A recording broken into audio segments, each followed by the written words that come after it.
ರಾಜಧಾನಿ ಬೆಂಗಳೂರಿನಲ್ಲಿ ಕಳಪೆ ಗುಣಮಟ್ಟದ ಹೆಲ್ಮೆಟ್ ಮಾರಾಟ ಎಗ್ಗಿಲ್ಲದೆ ನಡೀತಾ ಇದೆ.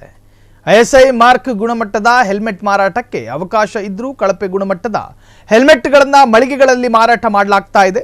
ಹೆಲ್ಮೆಟ್ಗಳ ಬಗ್ಗೆ ಸಾಲು ಸಾಲು ದೂರು ಬಂದ ಬೆನ್ನಲ್ಲೇ ಸಾರಿಗೆ ಇಲಾಖೆ, ಪೊಲೀಸ್ ಇಲಾಖೆ ಹಾಗೂ ಮಾಪನ ಇಲಾಖೆ ಅಧಿಕಾರಿಗಳು ಏಕಕಾಲದಲ್ಲಿ ಮಳಿಗೆಗಳ ಮೇಲೆ ದಾಳಿಯನ್ನು ನಡೆಸಿದ್ದಾರೆ.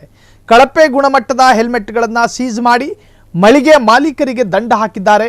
ವಾಹನ ಸವಾರರು ಹಾಗೂ ಹಿಂಬದಿ ಸವಾರರು ಕೂಡ ಹೆಲ್ಮೆಟ್ ಧರಿಸುವುದು ಕಡ್ಡಾಯ. ಆದರೆ ಇತ್ತೀಚೆಗೆ ಕಳಪೆ ಗುಣಮಟ್ಟದ ಹೆಲ್ಮೆಟ್ನಿಂದ ದ್ವಿಚಕ್ರ ವಾಹನ ಸವಾರರು ಅತಿ ಹೆಚ್ಚು ಅಪಘಾತ ಕೇಸ್ಗಳಲ್ಲಿ ಮೃತಪಡುತ್ತಿದ್ದಾರೆ.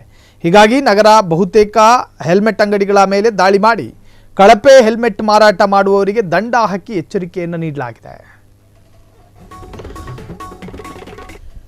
ಕ್ಷಣ ಕ್ಷಣದ ಸುದ್ದಿಗಳಿಗಾಗಿ ಫ್ರೀಡಂ ಟಿವಿ ಸಬ್ಸ್ಕ್ರೈಬ್ ಮಾಡಿ, ಲೈಕ್ ಮಾಡಿ ಹಾಗೂ ಫಾಲೋ ಮಾಡಿ.